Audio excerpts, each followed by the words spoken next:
¿Se ha puesto usted a pensar, mi hermano, mi hermana, mi amigo que en esta mañana nos escucha, ¿se ha puesto usted a pensar qué sería de nosotros, por ejemplo?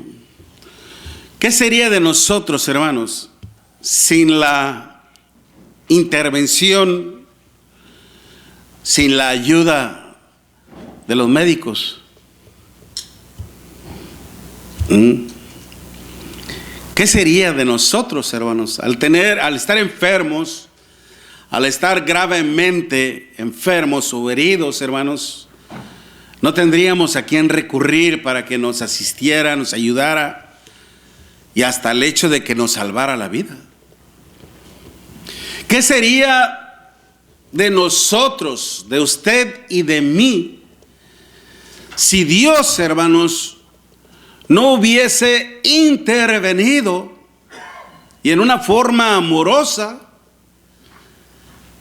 por todos los que estábamos en pecado? ¿Cuál hubiese sido nuestra situación, tanto presente y futura? ¿Sabe usted cuál sería el destino, hermanos, de toda la humanidad sin la intervención de nuestro Dios? Todos, hermanos, estaríamos condenados a la muerte eterna, a la separación eterna.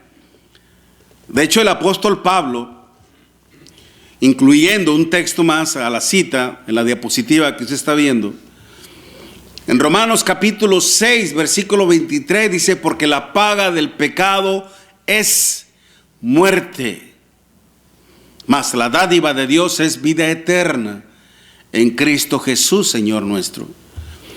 Pero cuando el apóstol Pablo, inspirado por el Espíritu de nuestro Dios, hermanos, dice esa gran verdad, no se refiere a una muerte física,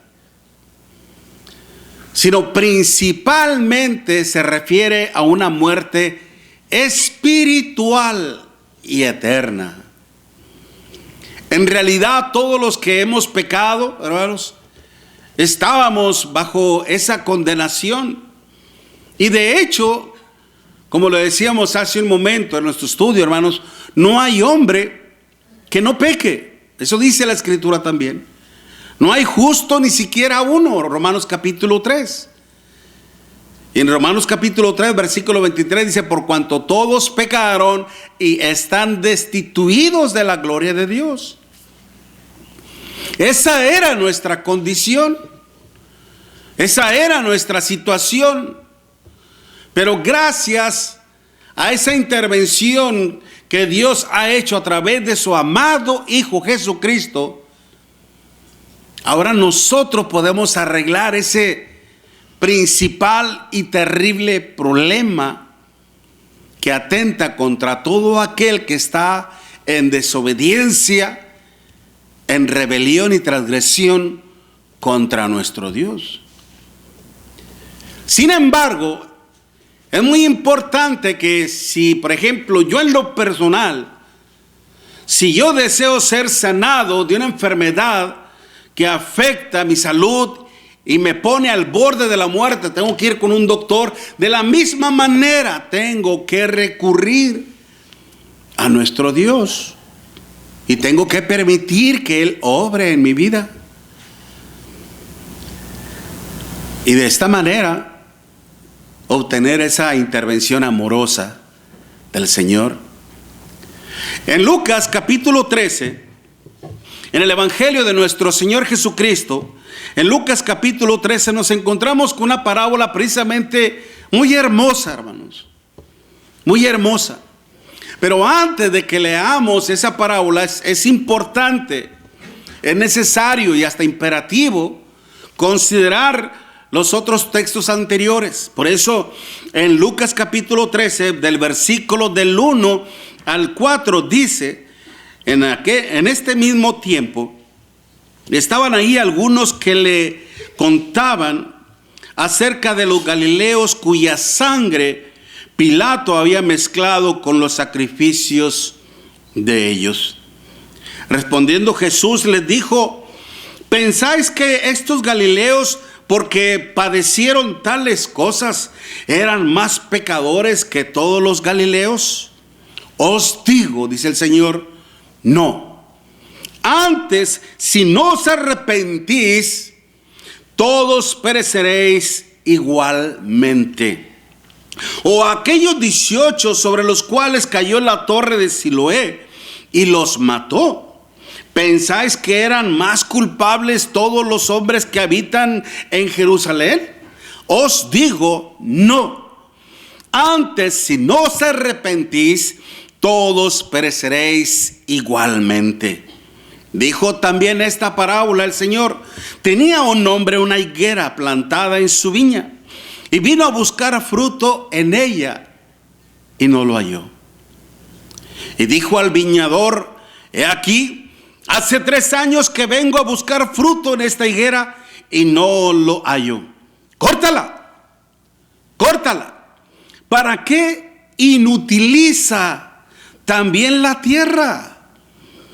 Él, o sea el viñador, entonces respondiendo, dijo: Señor, déjala todavía este año, hasta que yo cabe alrededor de ella y la abone. Y si diere su fruto, bien, y si no, la cortarás después. Las oportunidades que nuestro Dios ha dado a la humanidad, hermanos, las oportunidades que Dios ha dado a la humanidad para que se arrepienta y se vuelva a Él en obediencia, han sido ciertamente contadas. Como en los tiempos de Noé, usted puede ver en esa diapositiva. Si usted toma la Biblia y lee en esa cita, hermanos, se va a dar cuenta de que nuestro Dios había previsto que la humanidad se iba a corromper a causa de su inclinación, a causa de su preferencia al pecado. No es porque en ellos vivía ya el pecado, no es porque el hombre por naturaleza es pecador. No, hermanos, esa es una falacia, esa es una mentira. El hombre no es pecador por naturaleza, no lo trae en su genética, no lo trae en su cuerpo. No es un virus, vaya, para que se considere como algo contagioso o genético. El hombre se hace pecador cuando decide no obedecer a los mandamientos de nuestro Dios y se inclina más, prefiere más a seguir su propio deseo. Y usted lo puede ver ahí en Génesis capítulo 6, versículo 5. Y vio Dios que la maldad de los hombres era mucha en la tierra. Dice, porque el pensamiento de ellos, la intención de ellos era de continuo solamente el mal. Su pensamiento, su corazón estaba inclinado. Es una elección que el hombre hace, hermanos. Pero nuestro Dios, habiendo visto eso, dijo: ciertamente el hombre es carne. Le daré 120 años. 120 años, hermanos, que iba a ser necesario para construir el arca Noé. Pero en ese tiempo, hermanos, ellos iban a tener la oportunidad de reconciliarse con Dios, de volverse a nuestro Dios. Pero triste, lamentablemente, muchos de ellos no lo hicieron y perecieron bajo la ira de Dios. ¿Qué podríamos decir de Sodoma y Gomorra también, hermanos? Dios también les había dado tiempo para que se arrepintiesen. Diría, ¿cómo?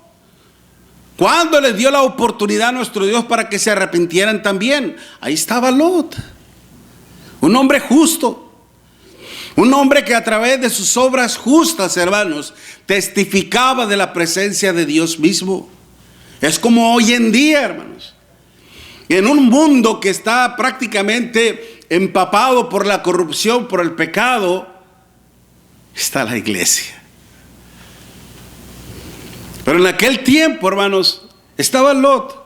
Y Dios les dio, hermanos, tiempo para que se arrepintiesen, mas nunca volvieron su rostro a nuestro Dios. Y fueron castigados también. La palabra Sodoma, hermanos, es donde se deriva la palabra sodomía. La homosexualidad, Gomorra, literalmente significa un montón de cenizas. ¿En qué se iba a venir a convertir en ese lugar?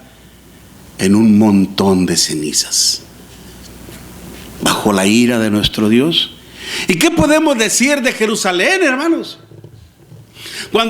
Aun cuando nuestro Dios, en el tiempo de los profetas, Dios sabía, hermanos, Dios esperaba de su pueblo santidad, justicia y amor.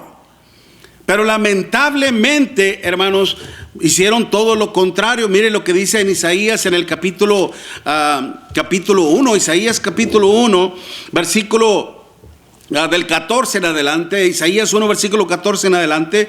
Vuestras lunas nuevas y vuestras fiestas solemnes las tiene aborrecida mi alma, dice nuestro Dios. Me son gravosas, cansado estoy de soportarlas. Cuando extendáis vuestras manos, yo esconderé de vosotros mis ojos. Asimismo, cuando multipliquéis la oración, yo no oiré. ¿Cuál era el problema? Llenas están de sangre vuestras manos. Lavaos y limpiaos. Quitad la iniquidad de vuestras obras de delante de mis ojos. Dejar de hacer lo malo. Aprended a hacer el bien, buscad el juicio, restituid al agraviado, hacer justicia al huérfano, amparad a la viuda. Venid luego, dice Jehová, y estemos a cuentas. ¿Qué es lo que estaba diciendo nuestro Dios, hermanos, al pueblo, a un pueblo obstinado y rebelde, inclinado hacia la maldad? Vengan, hablemos, razonemos y démonos cuenta quién es en realidad.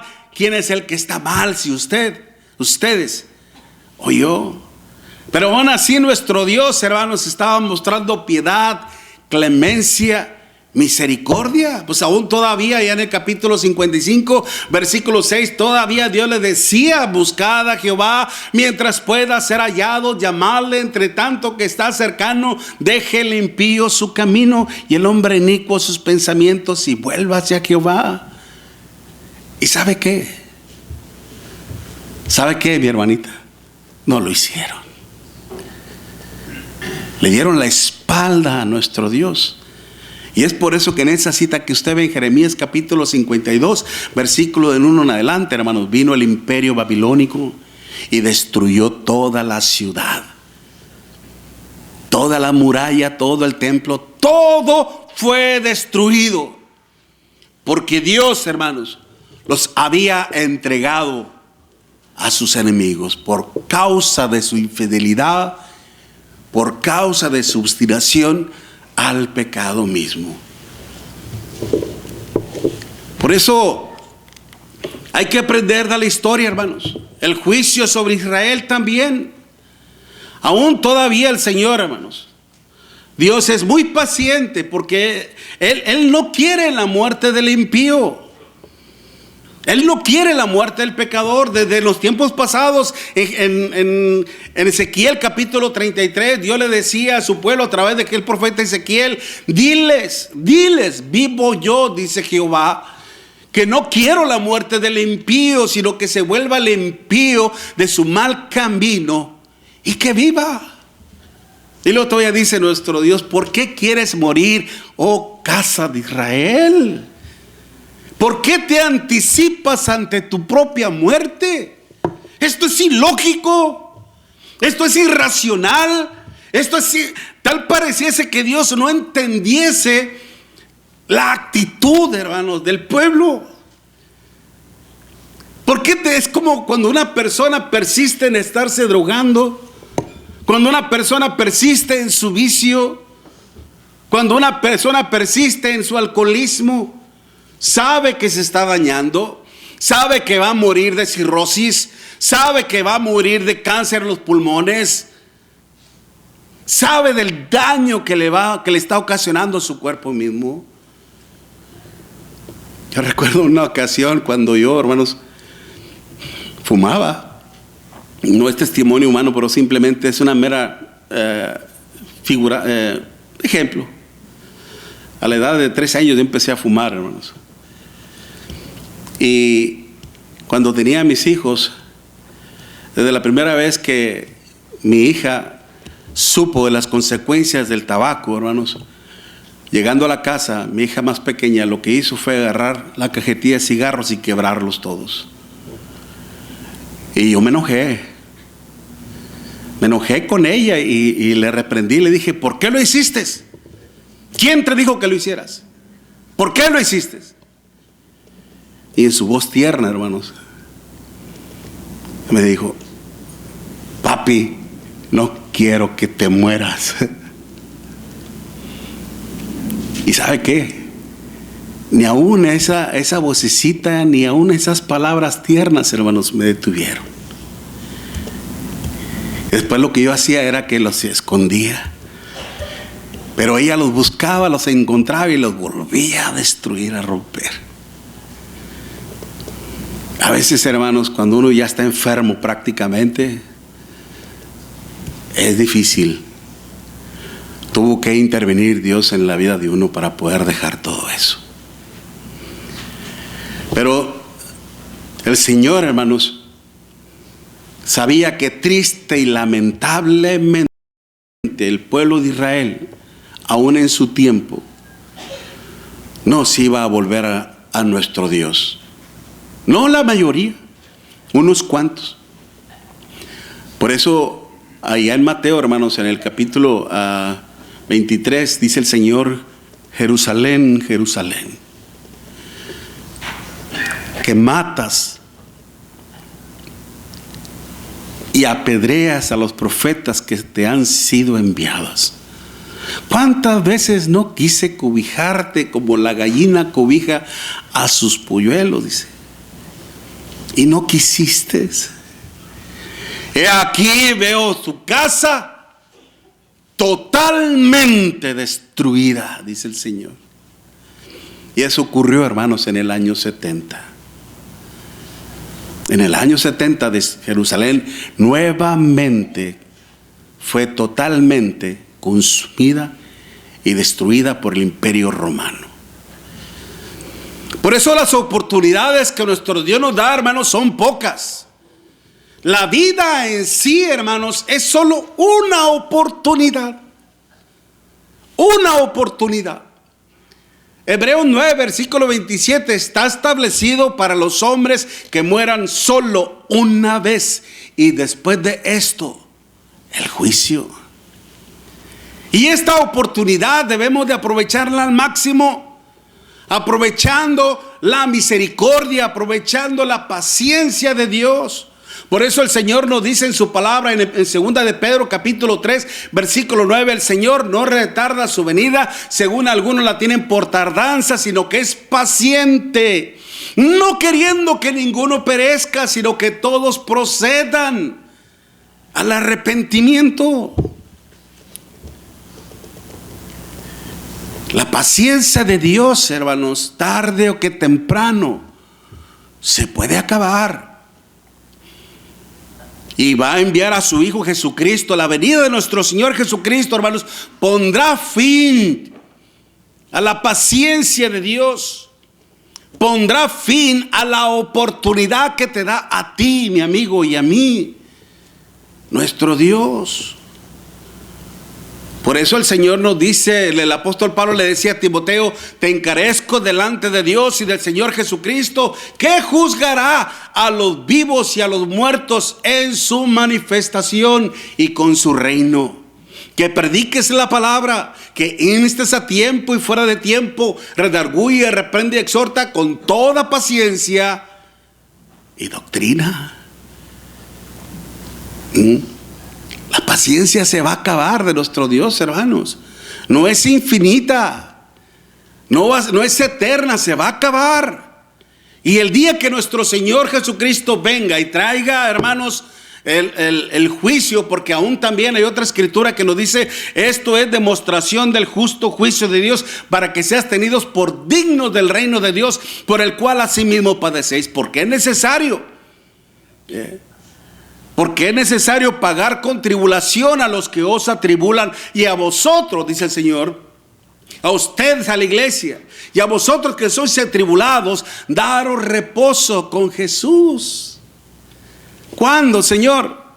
Cuando el Señor venga en llama de fuego para dar retribución a los que no conocieron a Dios ni obedecen al evangelio de nuestro Señor Jesucristo, los cuales sufrirán pena de eterna perdición, excluidos de la presencia del Señor y de la gloria de su poder.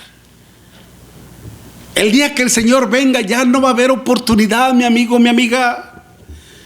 Note la urgencia de estar bien con nuestro Dios. A veces nosotros, hermanos, somos de alguna manera prejuiciosos, y a veces cuando hubo una terrible tormenta que pegó allá por la parte este de Estados Unidos, ¿cómo se llama este estado? Son los santos de quién sabe qué. Bueno, para aquella parte, que vino una tormenta, hermanos, y inundó prácticamente toda la ciudad. Es que era una ciudad muy perversa. Es que era una ciudad muy pecadora. Es que era una ciudad de enorme inmoralidad. No. Es que también allá en Las Vegas todo está siendo consumido por el fuego. Es que es una ciudad de pecado. Por algo le llaman la ciudad de pecado. Por eso Dios los castigó. ¿De dónde se obtiene ese prejuicio? ¿De dónde se obtiene esa idea? Cuando a nuestro Señor Jesucristo le decían lo que había pasado con estas personas, hermanos, con estos galileos, en donde precisamente, según la historia secular, hermanos, se iba a crear un ducto para traer agua, hermanos, que suministrara a la ciudad. Pero obviamente todo eso requería de trabajo y requería de financiamiento. Herodes, hermanos, precisamente, más bien el gobernador quería hacer todo esto, pero se requería dinero. Entonces quiso usar los dineros de la casa de nuestro Dios. Empezó a haber ese conflicto entre Pilato y Herodes, precisamente. Y sin embargo, este hombre, hermanos, mandó soldados romanos en esa reunión que iban a tener precisamente los galileos, los judíos. Iban a ir disfrazados, pero iban a llevar sus palos para empezar a golpear a los revoltosos.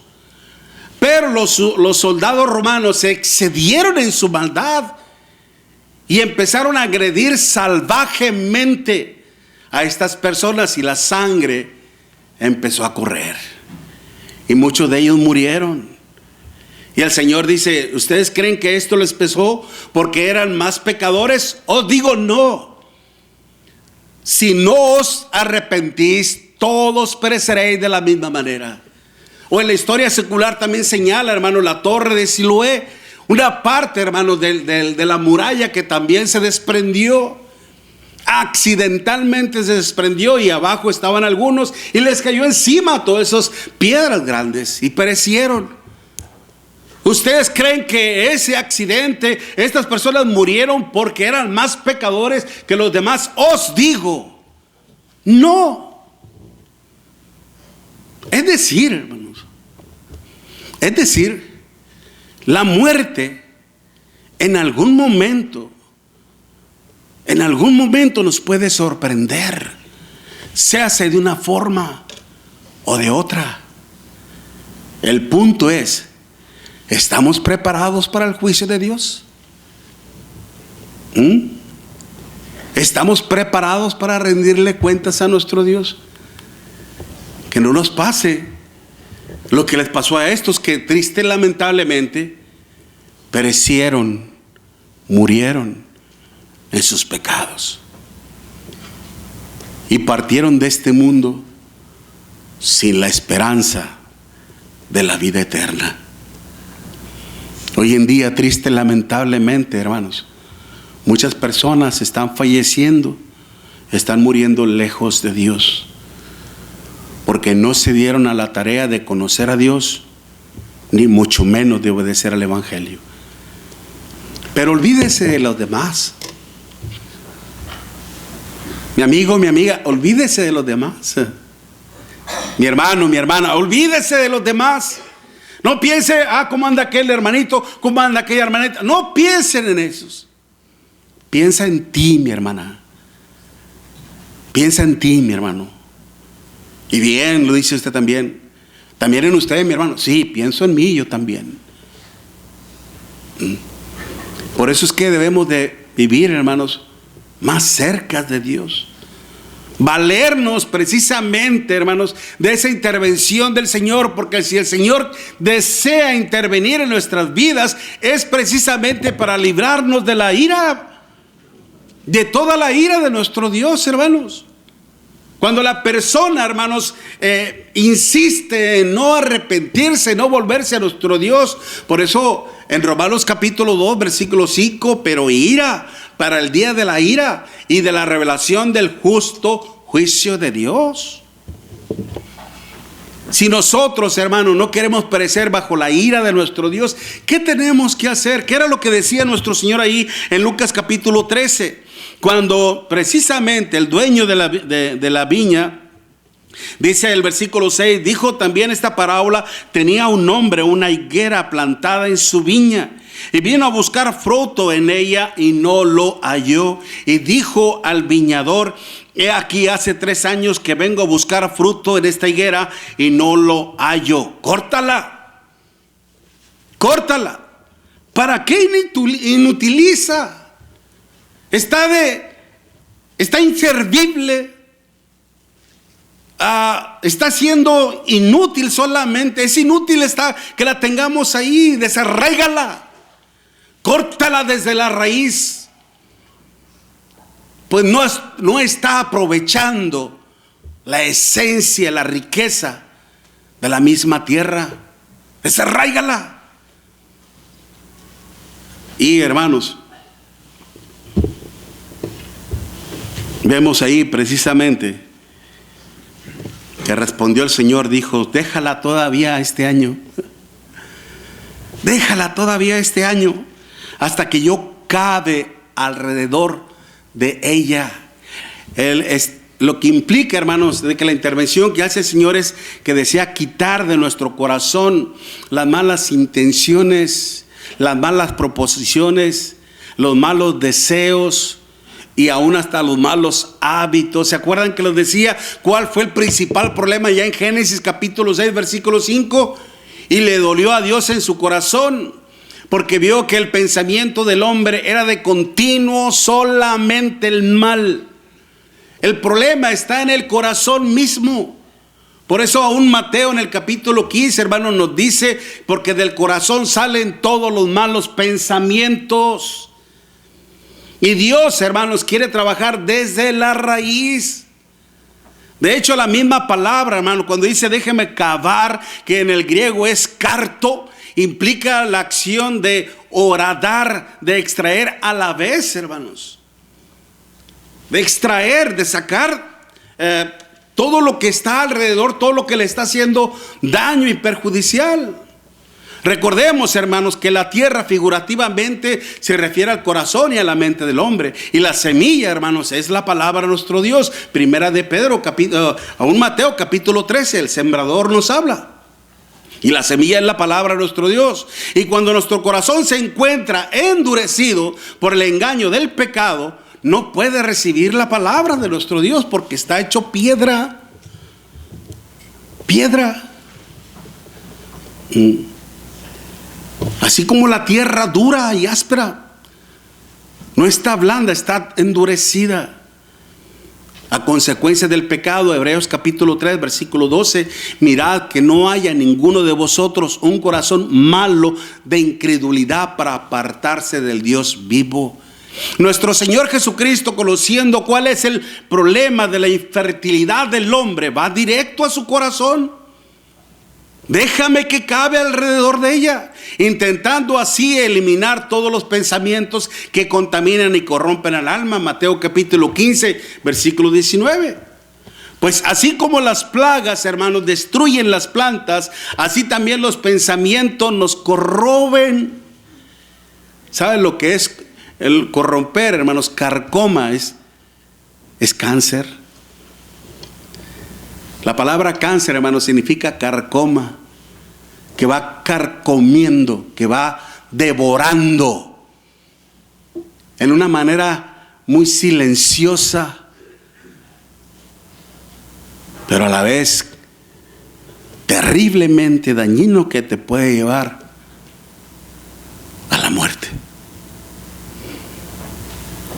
Y eso es lo que hace el pecado en tu alma. Te va carcomiendo. Llega al acto hasta el hecho de endurecer tu corazón. Y si el Señor dice: Señor, dale chance, dale un tiempo, dale un año, y permíteme, Señor, que yo trabaje alrededor de ella. Él es el único, mis amados hermanos, mis amigos, Él es el único que puede salvar nuestra alma de todo pecado. La sangre de Jesucristo nos limpia de todo pecado. Nadie más lo puede hacer. Nadie, hermanos. Ningún ser humano puede intervenir por ti y por mí ante este serio problema llamado pecado. Y eso es lo que Él desea hacer, nuestro Señor Jesucristo, a través de su palabra. Pero mientras que el corazón del hombre no sea sano, no podrá librarse de la ira de nuestro Dios. Ahí Lucas capítulo 13, versículo 7. Entonces, ya se dice, si, versículo 9, si diere fruto bien, y si no, dice, y si no, la cortarás. Ya. ¿Dice así? No. La cortarás después todavía. Por eso, hermanos, qué importante es que usted y yo, así como cuando tenemos un serio problema, ya sea una cuestión médica, ya sea una cuestión legal, recurrimos a los abogados, ya sea una cuestión de otro de índole, tipo de problema, recurrimos a las personas que son expertas, que están capacitadas para ayudarnos en algún problema.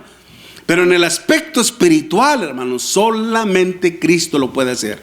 No hay otro nombre dado a los hombres bajo el cielo en quien podamos ser salvos.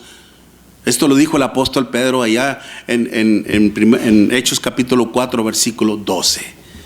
No hay otro nombre dado a los hombres en quien podamos ser salvos que nuestro Señor Jesucristo.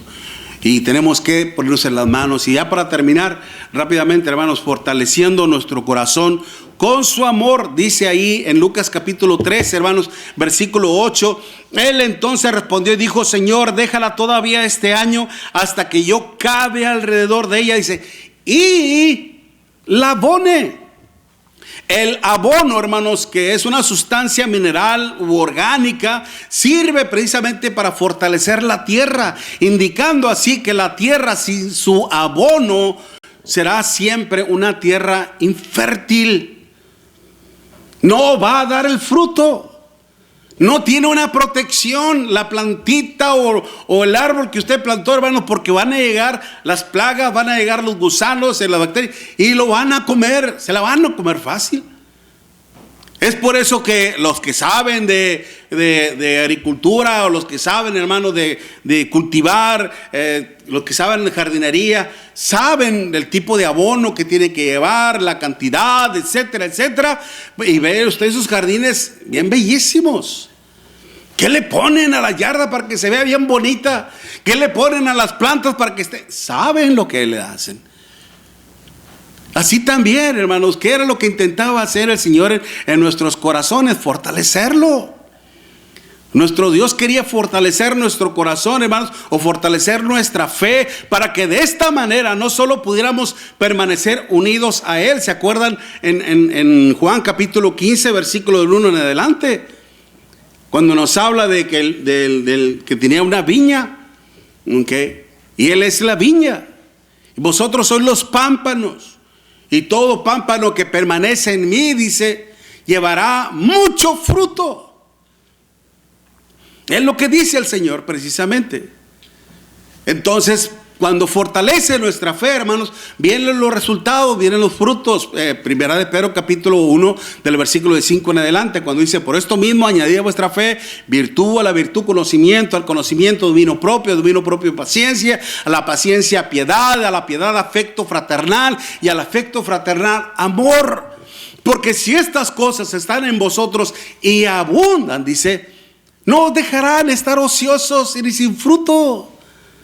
Pero el que no tiene estas cosas, dice, tiene la vista corta, es ciego. Yo veo nada más ya así, todo borroso, hermanos. Es ciego. No ha entendido absolutamente nada. Por eso, si nosotros seguimos poniéndolos en las manos de nuestro Dios, hermanos, en la mano de nuestro Señor Jesucristo, que Él siga obrando en nuestra vida, limpiándonos de las cosas que nos contaminan, que nos corrompen, y fortaleciendo nuestra fe, hermanos, en sus promesas, en su poder, que es el Evangelio mismo. Vamos a estar prestos y vamos a estar preparados para el gran día del Señor. Pero si hemos entendido, hermanos, claramente, óigalo bien, por favor. Óigalo bien, por favor. Dios, hermanos, es un Dios de gran amor, porque de tal manera amó Dios al mundo, que ha dado a su Hijo unigénito, para que todo aquel que en Él cree no se pierda, mas tenga vida eterna. Si Dios, hermanos, ha intervenido en nosotros, es porque nos ama profundamente, porque desea lo mejor para nosotros. ¿No cree usted que sería justo que le respondiésemos de la misma manera, amándole al Señor, obedeciendo a su palabra, ocupándonos en su obra, mostrándonos ese amor los unos a los otros, con respeto y devoción delante de nuestro Dios? ¿No cree usted que sería lo justo delante de nuestro Dios también, hermanos? Por eso, si sigues alejado de la intervención de nuestro Dios, si pereces en tus pecados, triste, lamentablemente, le vas a ocasionar un profundo dolor en el corazón de nuestro Dios, porque tu alma será echada al infierno, a la perdición, y Dios no desea eso. Dime una cosa, mi amigo, mi amiga. ¿Qué padre deseamos lo mejor, no desea lo mejor para sus hijos? Aunque bueno, hoy en día, hermanos, es terrible, ¿no? Es terrible ver a veces familias, padres fomentándole a sus hijos los vicios, el alcohol, el cigarro, las drogas y todo eso. Pero si nosotros realmente amamos a nuestros hijos, vamos a tratar de inculcarles el amor, el respeto y sobre todo el temor a nuestro Dios, para su propio bien. ¿Estamos de acuerdo? Así es nuestro Dios. Dios desea lo mejor también para sus hijos y para su creación. Entrégate al Señor. Permite que Él obre en tu vida, que Él trabaje en tu vida, en tu corazón, para que Él te limpie por dentro de tu pecado, en tu corazón, y te fortalezca para la vida eterna. Para eso tienes que precisamente creer en el único poder, que es el Evangelio de nuestro Señor Jesucristo. Tienes que arrepentirte de todos tus pecados. Hechos capítulo 2, versículo 38. Estar dispuesto a confesar el nombre del Señor delante de todos los hombres. Lucas capítulo 12, versículo 8 y 9. Y ser bautizado como Dios lo demanda, como Dios lo requiere, para el perdón de tus pecados. Y ser así recibido como hijo de Dios y como un siervo del Señor. Mientras entonamos esta alabanza, que nuestro hermano ya está listo y preparado para este canto, esta alabanza a nuestro Dios, y que la honra y la gloria, hermanos, sean para nuestro Dios. Amén.